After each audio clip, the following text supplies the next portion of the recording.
Die definisie van 'n ruit is dat dit 'n parallelogram is met al die sye gelyk. So as jy na my skets kyk, sal jy sien dat ek AB met een lyntjie gemerk het, BC is met een lyntjie, CD het een lyntjie en ook AD het een lyntjie, want al die sye is gelyk.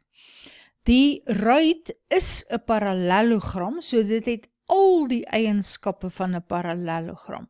Oorstaande sye is ewewydig, oorstaande sye is gelyk, oorstaande hoeke is gelyk en die diagonale halveer mekaar. Nou wat is spesiale eienskappe van 'n ruit? Daar is 2. Die eerste een is dat die diagonale loodreg is op mekaar. Nou om dit te sien is nie so moeilik nie. Ek wil net sê dat hierdie punt E is. Ons kan baie maklik bewys dat AED kongruent is aan CED, want ons het 3 pare sye wat gelyk is. Kyk, AD is gelyk aan DC, AE is gelyk aan EC, want diagonale halveer mekaar, en ED is gemeenskaplik. So as die 2 driehoeke kongruent is, dan gaan hierdie hoekie by E, daardie hoekie by E gelyk wees aan daardie hoekie by E. Ek wil eintlik nie 'n kolletjie daar sit nie, kom ons maak hulle sulke sterretjies. Maar die 2 is saam 180 grade, daarom moet hulle elkeen 90 wees. So dis nie moeilik om te sien dat die diagonale loodreg is nie. En dat die diagonale die hoeke halveer, in plaas daarvan om na hierdie een en hierdie een te kyk, kan ek byvoorbeeld na driehoek ABE en ADE kyk. Hulle is ook kongruent, want die 2 diagonale, dit is halveer, die 2 sye is gelyk en hierdie is gemeenskaplik, en dan kan jy sien hoe driehoek AED soort van moet omvou, toevou, om op AED te pas, so daarom gaan daardie 2 hoeke gelyk wees. So dit is die spesiale eienskappe van 'n ruit. Die diagonale is loodreg op mekaar en die diagonale halveer die hoeke. Nou ek wil net vir 'n oomblik kyk na 'n vierkant. Kom ek probeer gou 'n vierkant hier teken. Die sye moet almal ewe lank wees. Goed, dis so min of meer 'n vierkant. As ek die diagonale trek,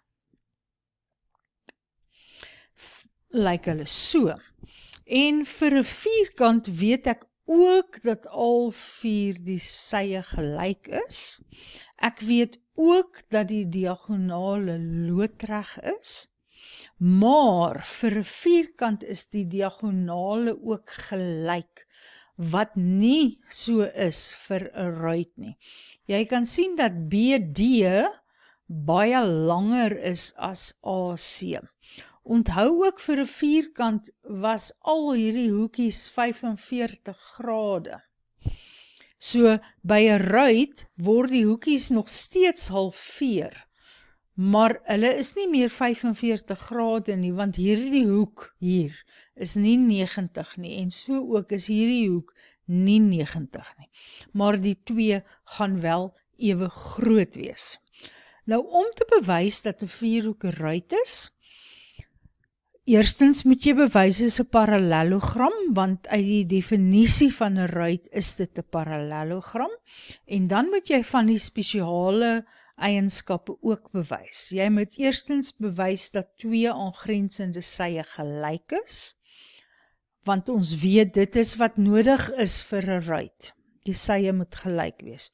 Of as jy kan bewys dat die diagonale mekaar loodreg halveer, of as jy kan bewys dat een van die diagonale die hoeke halveer. Dan sal jy weet dat jy 'n ruit het. 'n ruit is ook 'n baie belangrike figuur vir jou analitiese meetkunde, omdat jy ook hier 'n 90 grade hoek het, net soos by 'n vierkant, en in analitiese meetkunde werk jy dikwels met loodregte lyne. Goed, kom ons gaan na die volgende een toe. Nou, hoe moet ek van hierdie ontslaa raak? Daar is hy, is uit die pad uit, die volgende bladsy. As voorbeelde, die vraag sê, PQRS is 'n ruit. So, van P na Q na R na S is 'n ruit. Wat weet jy as hulle sê dis 'n ruit? Jy weet dis 'n parallelogram, so jy weet jy het ewewydige sye byvoorbeeld. En jy weet al die sye is ewe lank. So, die vraag is nou om die grootte van al die hoeke te bereken. Nou, ek kan begin deur te sê SR is gelyk aan RQ. Want dit is die sye van 'n ruit. En ons weet die sye van 'n ruit is ewe lank. Daarom is Q2 ook 75 grade, want dit is teenoor gelyke sye. Kyk net gou daarna, ons het hierdie een wat 75 is, en hy is teenoor QR. En dan SR wat net so lank soos QR is teenoor Q2. Daarom is Q2 en S2 teenoor gelyke sye en hulle gaan dieselfde grootte hê. So ons kan maar ons skets 'n bietjie opdateer, Q2 is ook 75. Nou ja, dit gaan maklik wees om hoek R te kry, want hoek R plus die 75 grade wat ek nou net uitgewerk het, plus die 75 grade wat vir my gegee was, kyk hier, R plus die 75 plus daai 75 moet optel na 180 grade, want dit is hoeke in 'n driehoek. En dan gaan hoek R gelyk wees aan 180 minus hierdie 150 wat 30 grade is. So ons kan dit ook neerskryf. En nou moet ek nog net die hoeke uitwerk vir SPQ. Ek kan maar begin deur te sê P is ook gelyk aan 30 grade. Hoekom? Dit is teenoorstaande hoeke van 'n ruit. Jy mag ook sê teenoorstaande hoeke van 'n parallelogram, want 'n ruit is 'n parallelogram. So as hierdie ene is ook 30 grade, en ek kan S1 en Q1 of met die ewewydige lyne gaan uitwerk, of ek kan sommer sê dat S1 gelyk is aan Q1, en dit is albei van hulle is gelyk aan 75 grade, want die diagonaal van 'n ruit halveer die hoeke. Reg, kom ons kyk nou nog 'n voorbeeld. Nommer 2. Nou hierdie slag sien ek ons moet bietjie meer met die sye werk. Weereens sê dit vir ons dat PQRS 'n ruit is.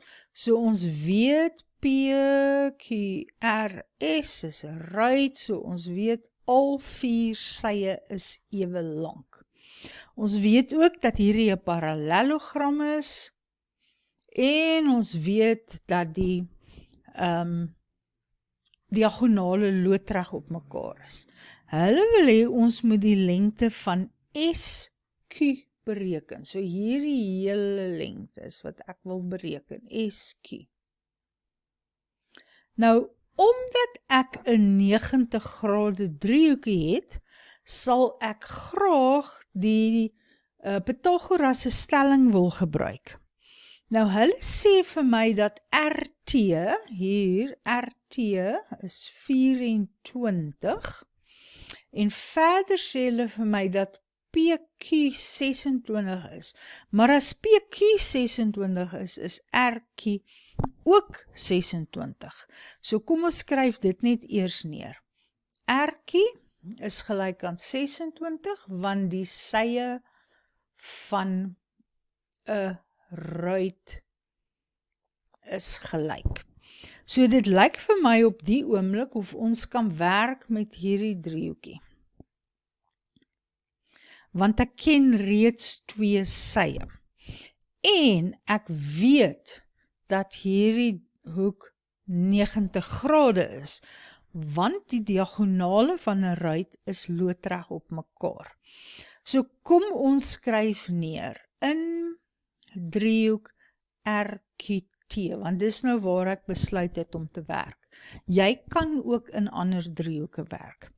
Die eerste ding wat ek wil sê is dat hoek T3 gelyk is aan 90 grade, want die diagonale van 'n ruit is loodreg. En ek weet nou dat RQ 26 is en daardie een 24 is, so ek sal TQ kan uitwerk. As ek Pythagoras se stelling wil gebruik, moet ek kyk waar's die skuinsy. Die skuinsy is altyd reg oorkant die 90 grade, so hierdie is my skuinsy. En dan moet jy onthou dat Pythagoras se stelling sê hierdie 2 reghoeksye, elkeen van hulle kwadraat en dan bymekaar getel, is gelyk aan die skuinsy. So TQ kwadraat plus 24 kwadraat is gelyk aan 26 kwadraat. En dan moet ek net my 24 kwadraat aftrek aan albei kante en ek kry dit. En nou gaan ek gou my rekenaartjie vat en 26 kwadraat minus 24 kwadraat uitwerk. Dit gee vir my 100. Nou dit is nog steeds TQ kwadraat, so TQ is dan die vierkantswortel van 100 wat 10 is. Goed, maar die vraag was eskie. Die vraag was nie TQ nie. Maar eskie is 2 keer TQ. Want onthou jy die diagonale halveer mekaar. So ek 'n ander manier om hierdie te skryf sou wees om te sê ST is TQ. En as TQ 10 is, dan is dit dus 2 maal 10 wat 20 is. Om net terug te gaan na die sketsie toe, ons het hier bewys, dit is 10, daar, en hierdie een is ook 10, so van S na Q toe is dan 20. In voorbeeld 3 word dit gegee dat ABCD 'n parallelogram is. Ons wil bewys dat dit 'n ruit is. Nou goed, ons kan nie enige van die spesiale eienskappe van 'n ruit gebruik nie, want ons weet nog nie dat ABCD 'n ruit is nie. Ons weet net dit is 'n parallelogram. So ek gaan nou maar net die definisie van 'n parallelogram hier aandui, en dit is dat teenoorstaande sye ewewydig is. Goed, ek het ook hier op die skerm reeds vir ons neergesit. Om te bewys dat 'n vierhoek 'n ruit is, moet ons eers bewys dat dit 'n parallelogram is, maar ons was gelukkig want dit is vir ons gegee dat dit 'n parallelogram is. So daardie deel is klaar. So ons moet dan gaan en ons moet bewys dat 2 pare aangrensende of net 2 aangrensende sye gelyk is, of ons moet bewys dat die diagonale loodreg halveer. Onthou hulle halveer klaar, want is 'n parallelogram, ons moet net die loodreg bewys, of ons moet bewys dat een van die diagonale die hoeke halveer. So daar's baie moontlikhede. Nou, ek dink dit gaan die maklikste wees om te bewys dat die diagonale loodreg is. Ek kan my ewewydige lyne hier gebruik, sien hierdie twee lyne is ewewydig, en as ek dan my N-vorm hier maak, gaan ek hê dat D2 ook 34 grade is. So ek sal moet begin deur te sê AB is ewewydig aan DC, want dit is sye oorstaande sye van 'n parallelogram. En daarom kan ek sê dat D2 dan ook 34 grade is, want dit is verwisselende hoeke vir my ewewydige lyne. Kom ons gee maar die name van die ewewydige lyne. Dit is AB wat ewewydig is aan DC. Net gou om weer te herinner, hierdie twee strepe van die N of die Z-vorm, gee vir my die twee lyne waarvoor daardie verwisselende hoeke is. En nou as ek gaan kyk in driehoek ECD, dan het ek 56 grade en 34 grade en hoek E2 en saam gee hulle drie vir my 180 grade, want dit is die som van hoeke in 'n driehoek. En E2 gaan dan wees 180 minus die 56 minus die 34 en dit gee vir my 90 grade. So nou het ek bewys dat E2 90 is en dus het ek hier die tweede een, die diagonale halveer mekaar loodreg, hulle halveer mekaar want dis 'n parallelogram alreeds en dis loodreg omdat die hoekie nou 90 grade is. Daarom is A, B, C, D 'n ruit, want diagonale halveer loodreg. Reg, ek wil net teruggaan na die vierkant toe gou-gou. O, tyd. Hier is nou iets op die skerm wat alles vir my blokkeer. Ons wil na die volgende bladsy toe gaan. Goed, kom ons kyk gou hier. Ons het die nou sukkel ek. Hy moet nou net wegkom hier. En hy wil nie, daar sy. Goed. Ons het 'n vierkant. Al vier die sye is ewe lank. Ons het 'n ruit, al vier die sye is ewe lank. Vir 'n vierkant het ons dat die diagonale loodreg is. Vir 'n ruit het ek ook dat die diagonale loodreg is. Vir 'n vierkant het ek dat die hoeke halveer word. En ek het dieselfde vir 'n ruit. So, 'n vierkant is eintlik 'n spesiale ruit. Dit het net een ekstra eienskap wat 'n ruit nie het nie, en dit is dat die diagonale ewe lank is. 'n vierkant is ook 'n spesiale reghoek. Kyk, vir 'n reghoek het ek 'n parallelogram met al vier hoeke 90 grade. En ja, dit het ek ook vir 'n vierkant. Al vier hoeke is 90 grade. So, 'n vierkant voldoen ook aan die definisie van 'n reghoek, maar dit het meer eienskappe. Die diagonale is ewe lank, wat wel die geval is by 'n reghoek, maar die diagonale is loodreg, wat nie so is by 'n vierkant nie, by 'n reghoek nie. Jy kan sien hierdie hoekie is klein en dan het jy hier 'n groter een wat saam 90 maak. En dan as gevolg van die twee sye wat ewe lank is, gaan daardie ook 'n sirkeltjie wees en hierdie 'n kruisie. So is twee sirkeltjies maak nie saam 90 nie. Dis baie duidelik dat hierdie hoekie hier nie 90 grade is nie. So ja, 'n vierkant is 'n spesiale reghoek. So 'n vierkant het die eienskappe van 'n reghoek, maar hy het nog ietsie by. Dit is die 90 grade waar die diagonale mekaar sny.